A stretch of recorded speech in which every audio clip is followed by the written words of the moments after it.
प्रिय विद्यार्थियों, good morning. आज हम कक्षा 7 विषय हिंदी वर्कशीट नंबर 20 को कर रहे हैं।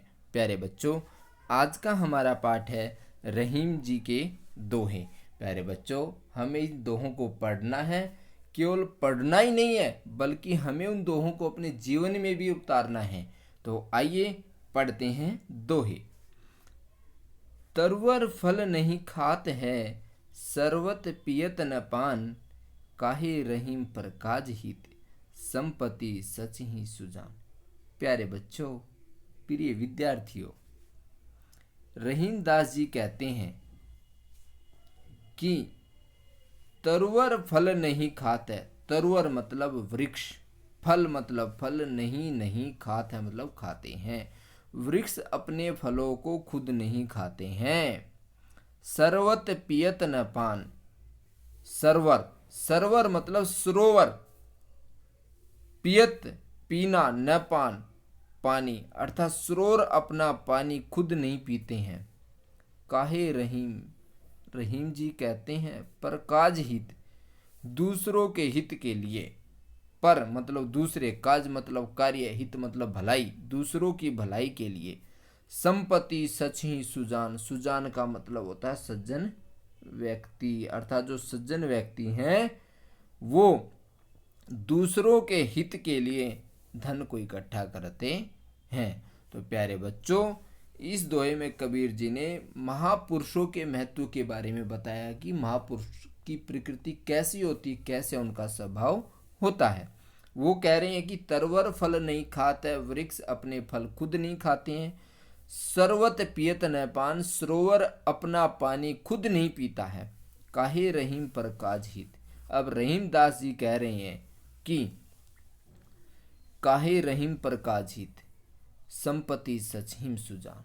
अर्थात जो सज्जन व्यक्ति हैं अपनी संपत्ति का संचय अर्थात इकट्ठे करना किसके लिए करते हैं? वो दूसरों के हित के लिए करते हैं। तो प्यारे बच्चों, हमें भी जो है हमेशा दूसरों की भलाई के लिए सज्जन व्यक्ति की तरह तैयार रहना चाहिए। अब कह रहा कि थोते बादल बादर कवार के, जो रहीम गहरात। गहरात का मतलब होता है गरजना। क्या होता है?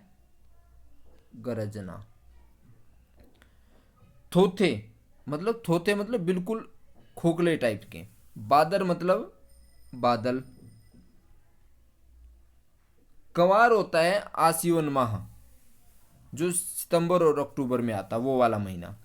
कह रहा कि जो बादल होते हैं ना, जो कंवार के महीने के बादल होते हैं, वो गहरात का मतलब होता है सिर्फ गरजते हैं, बरसते नहीं है कभी भी। कह रहा कि जिस प्रकार से धनी पुरुष निर्धन भय। कह रहा जिस प्रकार से एक धनी आदमी भाग्य के संकट के कारण या खुद की अपनी मनोदशा के कारण कई बार गरीब हो जाता है, तो करे पाछली बात, तो वो हमेशा अपनी पीछे की जो मान सम्मान और धन संपत्ति वाली जो बात थी, वो हमेशा अहंकार वाली बात हमेशा करता रहता है। अब ध्यान से सुनो। थोते बादल कवार के, रहीम जी कहते हैं कि जो कंवार के बादल हैं वो गहरात का मतलब होता है केवल गरजते हैं, बरसते नहीं हैं। किस प्रकार से?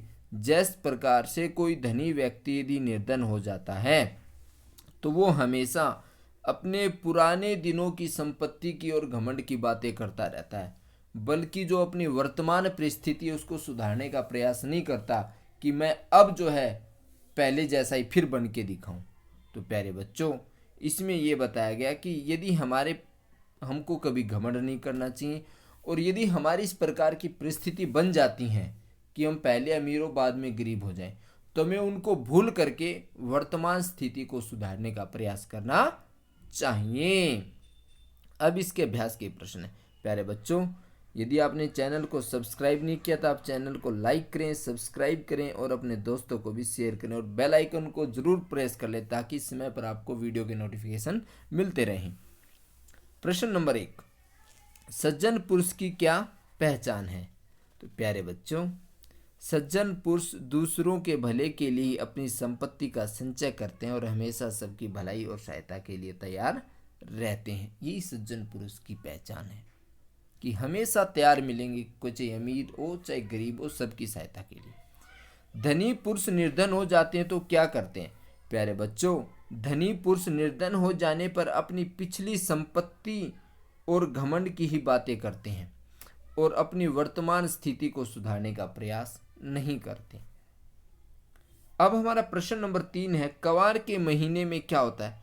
कवार मतलब प्यारे बच्चों आसीवन माह, मतलब सितंबर अक्टूबर वाला महीना के महीने में बादल सिर्फ गरजते हैं, वे कभी बरसते नहीं हैं।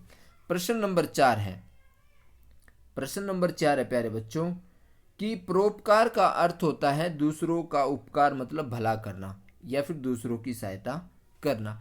क्या आपने कभी किसी का परोपकार किया है? विस्तार से लिखिए। तो प्यारे बच्चों यहाँ पे आपको जो जीवन में घटित हुई घटना है वो लिखनी है आपको यहाँ पर। तो प्यारे बच्चों हाँ, मैंने जो है एक बार किसी निर्धन व्यक्ति का इलाज करवाया था, या आपने किसी निर्धन महिला की शादी करवाई हो आपके परिवार में, उसके बारे में लिख सकते हो, या आपने खुद ने जो की हो आप उसके बारे में यहाँ पर लिख सकते हैं। हमारा प्रश्न नंबर 5 है, पेड़ शब्द के 3 पर्यायवाची लिखे प्यारे बच्चों। पेड़ के पर्यायवाची वृक्ष, तरु, पादप, विट और द्रुम। ये प्यारे बच्चों पेड़ शब्द के पर्यायवाची हैं। आशा करता हूँ आप इस वर्कशीट को समझ गए होंगे। धन्यवाद।